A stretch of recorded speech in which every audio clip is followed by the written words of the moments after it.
विभिन्न खाले भेजाइनल एप्लिकेटरहरू छन् जो यौन अङ्गहरूमा यहाँहरूलाई विभिन्न खालका प्रब्लमहरू भएर डक्टरहरूद्वारा गाइनोकोलोजिस्ट अथवा स्किनका डक्टरहरूद्वारा यहाँहरूलाई लेखिएका विभिन्न खालका मलमहरू छन्। तर ती मलमहरूको यहाँहरूले सही तरिकाले प्रयोग गर्न नजान्दाखेरिमा यहाँहरूलाई धेरै खालका समस्याहरू आइरहेको छ। आज त्यस्तै भेजाइनल एप्लिकेटरहरू मैले यहाँहरूलाई बताउँदैछु। यस्ता खालका मलमहरू यहाँहरूले लगाइरहनु भएको छ। यी मलमहरूको बारेमा संक्षिप्त जानकारी यहाँहरूलाई म दिँदैछु। मि सञ्जीव देवकोटा, निपुण च्यानल स्वास्थ्य टिप्स। Welcome everyone.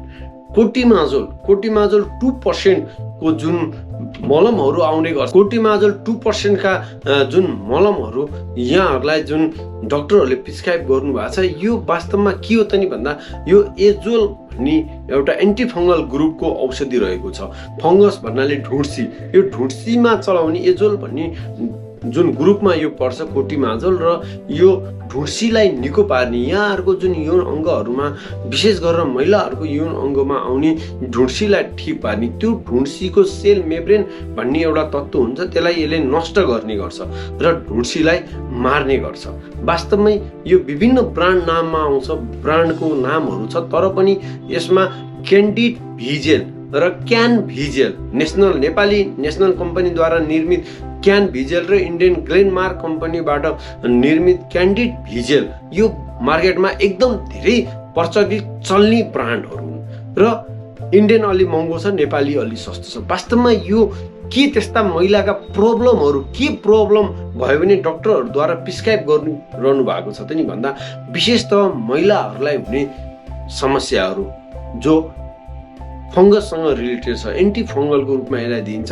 त्यसको लक्षणहरू के हुन सक्छ भन्दा उहाँहरूलाई यौन अङ्गहरू चिलाउने, उहाँहरूको यौन अङ्गहरू फुल्लिने, यौन अङ्गबाट सेतो पानी दही जस्तो पानीहरू आउने, यौन अङ्ग पोल्ने, यौन सम्पर्कका बेला अथवा पिसाब फेरिसकेपछि पोल्ने, चिलाउने, एकदमै कहिलेकाहीँ ठिकैको सेतो पानी बग्ने र कहिलेकाहीँ एकदमै धेरै गनाउने खालका सेतो पानीहरू बग्ने, यस्ता खालका जुन प्रब्लमहरू छ। कहिलेकाहीँ पाठेहरूको मुखमा पनि सामान्य खालका एलर्जीहरू भए त्यस्तो बेलामा पनि यो चलाइन्छ। तल्लो पेटहरू दुख्ने, तल्लो पेटहरू घोच्ने, अप्ठ्यारो हुने, यस्ता खालका प्रब्लममा पनि यो औषधिहरू चलाइने गर्छ र विशेषज्ञ डक्टरहरूद्वारा यी बाहेक अरू खालका प्रब्लमहरूमा पनि यो औषधि चलाएको हुन सक्नुहुन्छ उहाँहरूले रोगको प्रकृति हेरेर। र यो रोगहरू समयमा यहाँहरूले उपचार गर्नु भएन भने सर्भिक्सको इन्फ्लामेसन, सर्भिक्स मैले अघिल्लोचोटि भिडियोमा नि भनेको छु, जुन पाठेघरको मुख छ त्यसलाई सर्भिक्स भनिन्छ, त्यसको इन्फेक्सनहरू, त्यसमा अलि जटिल इन्फेक्सन, कहिलेकाहीँ क्यान्सर पनि हुने गर्छ। यसलाई यहाँहरूले समयमा उपचार गर्नु भएन भने त्यसले गर्दाखेरि रोगको समयमै उपचार गर्नुपर्ने हुन्छ र कहिलेकाहीँ यसले बाँझोपना पनि ल्याउने गर्छ। र अब वास्तवमै यो दिनको कति पटक लगाइन्छ नि, विशेषतः यो राति सुत्ने बेलामा दिनको एक पटक मात्रै लगाउने गरिन्छ र यसको लगाउने विधि छ।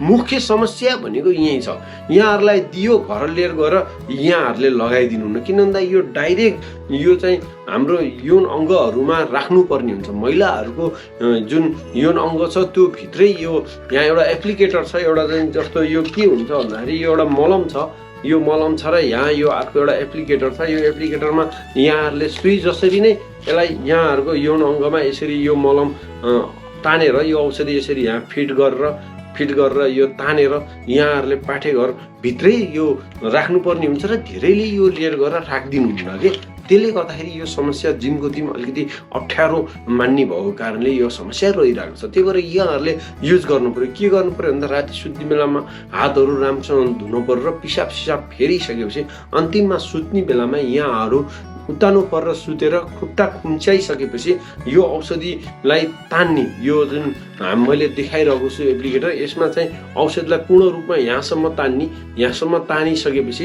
यहाँहरूले आफ्नो जुन मैले भने पोजिसनमा उत्तानो परेर खुट्टा खुम्च्याएर सुतिसकेपछि आफ्नो पाठेघरभित्र यो हल्का छिराउनुहोस्। पाठेघरभित्र यौन अङ्ग हुँदै पाठेघरभित्र छिराइसकेपछि यसलाई चाहिँ यसरी हुन्छ, यसलाई यसरी भित्र पुस गरिदिनुहोस्। पुस गरिसकेपछि सकभर यहाँहरू आधी घन्टासम्म त्यही पोजिसनमा सुतिरहनुहोस्, यहाँहरू नउठ्नुहोस् र नउठिसकेपछि यहाँहरूले त्यसपछि आधी घन्टापछि यहाँहरू उठ्न सक्नुहुन्छ र यो एप्लिकेटरलाई पनि धोएर यहाँहरूले राख्न सक्नुहुन्छ।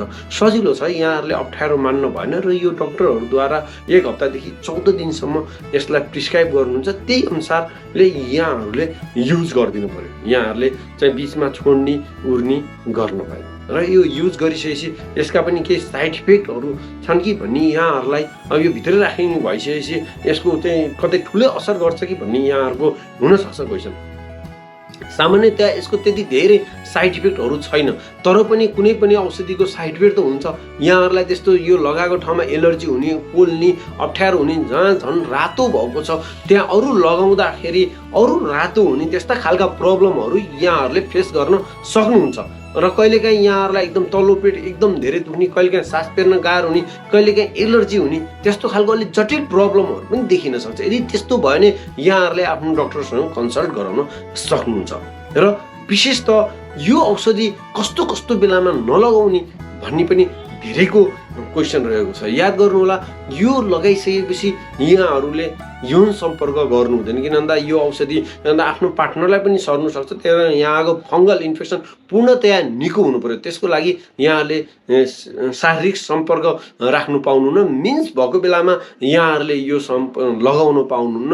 र विभिन्न खालले यहाँहरूलाई अरू त्यस्ता क्यान्सर लगायतका अरू खालका डिजिजहरू छ भने पनि यहाँहरूले यो लगाउँदाखेरि आफ्नो डक्टरसँग कन्सल्ट गरेर लगाउनु पर्छ र प्रेग्नेन्सीमा यहाँहरूले लाउन मिल्छ। आफ्नो गाइनोकोलोजिस्टको सल्लाह अनुसार उहाँले भने अनुसारले यहाँहरूले लगाउन सक्नुहुन्छ। यो एप्लिकेटर कहिलेकाहीँ के हुनसक्छ भन्दा अब यहाँहरूको यो एप्लिकेटर यहाँहरूले सेयर पनि गर्न सक्नुहुन्छ। यसले ठिक भयो, ल यो मैले लगाएको थिएँ राम्रो भयो, तैँले पनि लिएर गएर लगा भनेर कहिलेकाहीँ साथीहरूलाई दिन सक्नुहुन्छ। त्यस्तो नगर्नु हुन अनुरोध गर्छु, किन भन्दा यो सेयरिङ गर्न मिल्ने खालको औषधि होइन। र कहिलेकाहीँ यो मात्रै लगाएर पनि यहाँहरूको ठिक नहुन सक्छ। यहाँहरूको चिलाउने, यहाँ गनाउने पानी बग्ने ठिक नहुन सक्छ। त्यसले गर्दाखेरि यदि त्यस्तो भयो भने यहाँहरूले प्लस मेडिसिन पनि खानुपर्ने हुन्छ। त्यसले गर्दाखेरि आफ्नो गाइनोकोलोजिस्टलाई फेरि अथवा स्किन डक्टरलाई फेरि यहाँहरूले सोध्न सक्नुहुन्छ। र यो बाहिरी भागमा लगाउनको लागि हुँदैन, यो भित्री भाग पाठेघर भित्र लगाउने। यदि बाहिरी भागमा यहाँहरूलाई त्यस्तो एलर्जी छ, त्यहाँहरूलाई त्यस्तो अप्ठ्यारो छन्, क्लोट्रिमाजोल बाहिरी एप्लिकेसन आउँछ, ओइन्टमेन्टहरू आउँछ, म्युकोनाजोलहरू आउँछ, त्यो यहाँहरूले लगाउन सक्नुहुन्छ। त्यसले गर्दाखेरि यदि यहाँहरूलाई यस्तो खालको चिलाउने, सेतो पानी बग्ने त्यस्ता खालका प्रब्लमहरू छन् भने यो औषधि डक्टरहरूद्वारा प्रिस्क्राइब गर्नु भएको छ नि, यहाँहरूले अप्ठ्यारो नमानिकन नलजाइकन यसलाई चाहिँ लगाउनु होला र आफ्नो समस्याको समाधान गर्नु होला। किन भन्दा उपचारपछि हरेक कुरा निको हुन्छ भन्ने विश्वव्यापी मान्यता हो, त्यसलाई आत्मसात गर्नु होला भन्दै यो भिडियो यहाँहरूलाई कस्तो लाग्यो? यदि यो भिडियो इन्फर्मेटिभ छ भने यो भिडियोलाई लाइक कमेन्ट गर्दै सेयर गर्दै यस्तै यस्तै इन्फर्मेटिभ सूचनाको लागि मेरो स्वास्थ्य टिप्स च्यानल सब्सक्राइब गर्दै बेल आइकन पनि दबाइदिनु हुन यहाँहरूलाई रिक्वेस्ट गर्दै अर्को भिडियोमा भेटौँला। See you guys, bye by.